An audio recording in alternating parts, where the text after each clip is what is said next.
lightning hit Lanza 508, which was traveling from Lima to Pucallpa, Peru, on December 24, 1971. All but one passenger, a 17-year-old girl, perished in the accident that followed what is now regarded as the deadliest lightning strike in aviation history.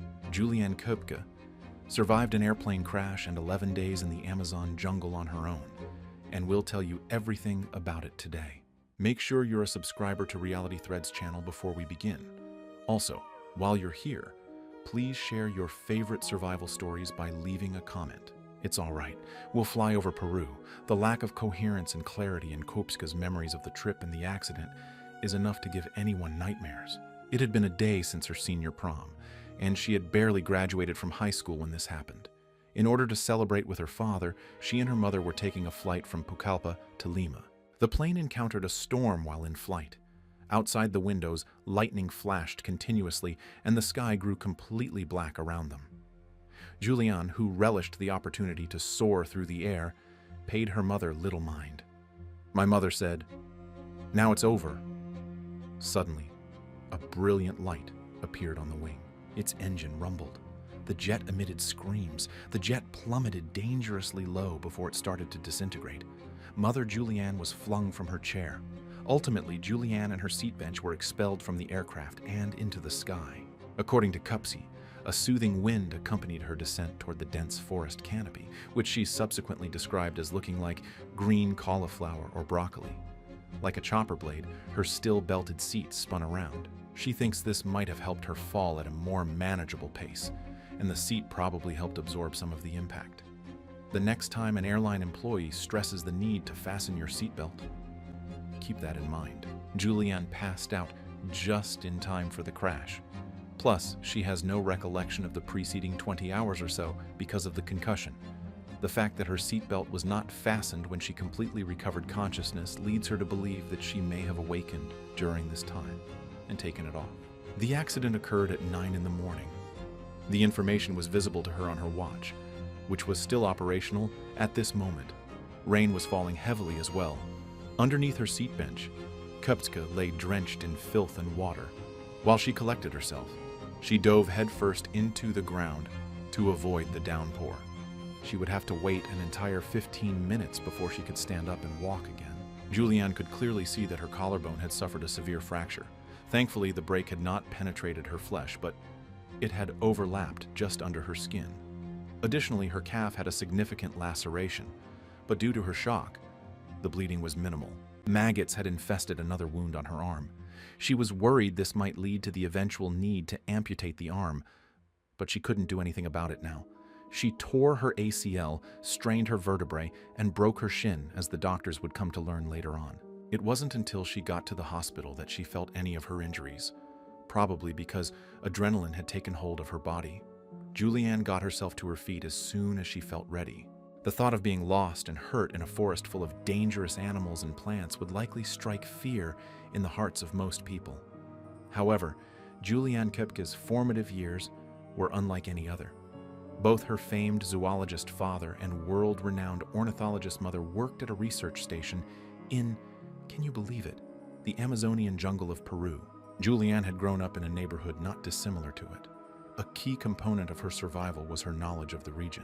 This also prevented her from being paralyzed by fear of what was ahead. It wasn't too risky, and I learned a lot about living in the Amazon, Koepcke reflected. The world always thinks it's a verdant inferno. It wasn't that Juliane was scared.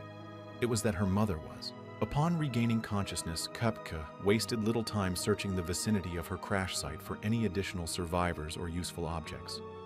Knowing how easy it was to lose her way in the dense forest, she was cautious.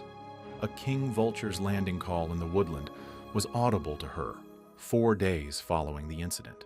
Her mother was an ornithologist, so she knew that this vulture species would only land close to carrion or decaying meat.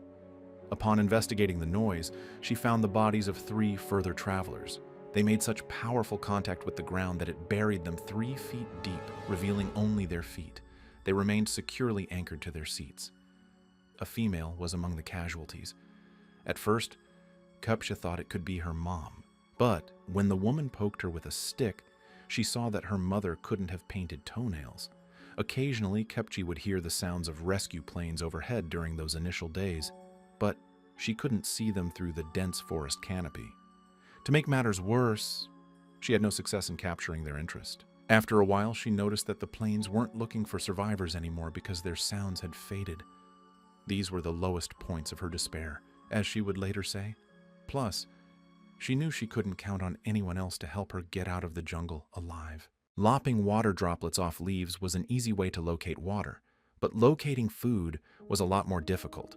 She lacked the equipment required to fish or harvest edible roots and stems. Much of the other vegetation in the rainforest was known to be toxic, and she was well aware of this. Despite its small size, Koepcke was fortunate to find a bag of candy close to her landing spot. She was extremely frugal with the candy, as it would be her only source of nutrition. She would consume no more than 2 pieces daily. She went through a period of intense hunger after it was gone. Juliane considered attempting to capture and consume some wild frogs she had seen, but she quickly realized she was too frail and clumsy to pull it off. Fortunately, she discovered afterward that those dart frogs were poisonous and probably would have killed her anyway, so it was for the best. Juliane searched the area where she landed for more survivors, but she found none. On the other hand, she came across something even better. This made her think of some words of wisdom her dad had told her when she was little.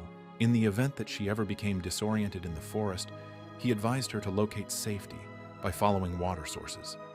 The plan was for a series of smaller streams to merge into a larger one, with the hope that rescuers would be able to draw water from this larger stream. According to Juliane, if she had encountered more survivors, she would have likely remained where she was and waited with them. She now knows that would have been her downfall. Since she was alone, she set out from the well and followed the water. Progress was laborious and sluggish. The nights were quite chilly for Koepcke because she was just wearing a short, sleeveless mini dress. She also had to keep a careful check on the sun as her watch had stopped functioning. Additionally, she was without a shoe, which was a major concern because she was aware that snakes liked to hide in the underbrush. The fact that the plane crash had also caused her to lose her glasses further added to the difficulty. When she added it all up, she had to continuously probe the route ahead with her remaining shoe before she could take a single step. The creek she had been following eventually grew deep enough for her to step in. Koepcke could see crocodiles coming and going from the water, but she knew they rarely threatened humans, and that moving through the water was safer than on land. The fact that logs frequently obstructed Koepcke's path as she followed the water suggested that this was an uncharted area that might not lead her to help. Despite these disheartening thoughts, Juliane persisted. The next day, Koepcke saw a boat, the 10th since Lanza Flight 508 had crashed. She initially believed she was having a hallucination. However, as she approached it, she discovered that she could actually reach out and touch it. Her heart rate increased as she realized the boat was genuine. As Koepcke drew closer to the riverbed, she could make out a trail that led into the woods. She attempted to forge her own way up the path, supposing her rescuers had gone in that direction. She could only crawl at this time due to her extreme weakness. Even worse, the maggots that had infected the cut on her right arm were causing her excruciating pain as they attempted to dig further into the wound. Fortunately, she found a can of fuel in a little cabin at the path's summit. As she reflected on her upbringing, she remembered her father tending to a dog's similar wound with kerosene. Juliane poured the gasoline into her wound after sucking it from the can. It worked, despite the excruciating discomfort. She personally extracted 30 maggots. Subsequently, her saviors would pluck 50 more. However, her arm was spared because of this lightning-fast response. Koepcke attempted to sleep in the hut under a tarp, but the ground was too hard, and there was no one else in sight. She went back to the riverbed and camped out there for the night. Upon waking, she made her way back to the cabin. On this occasion, 3 men from Peru found her. Her blonde hair and bloodshot eyes scared them, and they didn't know what to do with her. The good news is that Juliane could explain her predicament to them in Spanish, since she spoke the language fluently. The men escorted her on their boat the following day to a neighboring town, where she could receive medical attention at a nearby facility. Flight 508 of Lanza only had Juliane as a survivor. Curiously, though, the accident nearly took the life of a 3rd person. Filmmaker Werner Herzog was on the verge of boarding the plane, but he had to cancel his bookings because his plans changed at the last minute. His subsequent creation of the documentary Wings of Hope, which tells the remarkable story of Juliane Koepcke's survival, was inspired by this twist of fate. Could you handle what Juliane went through? Please inform us by leaving a comment below.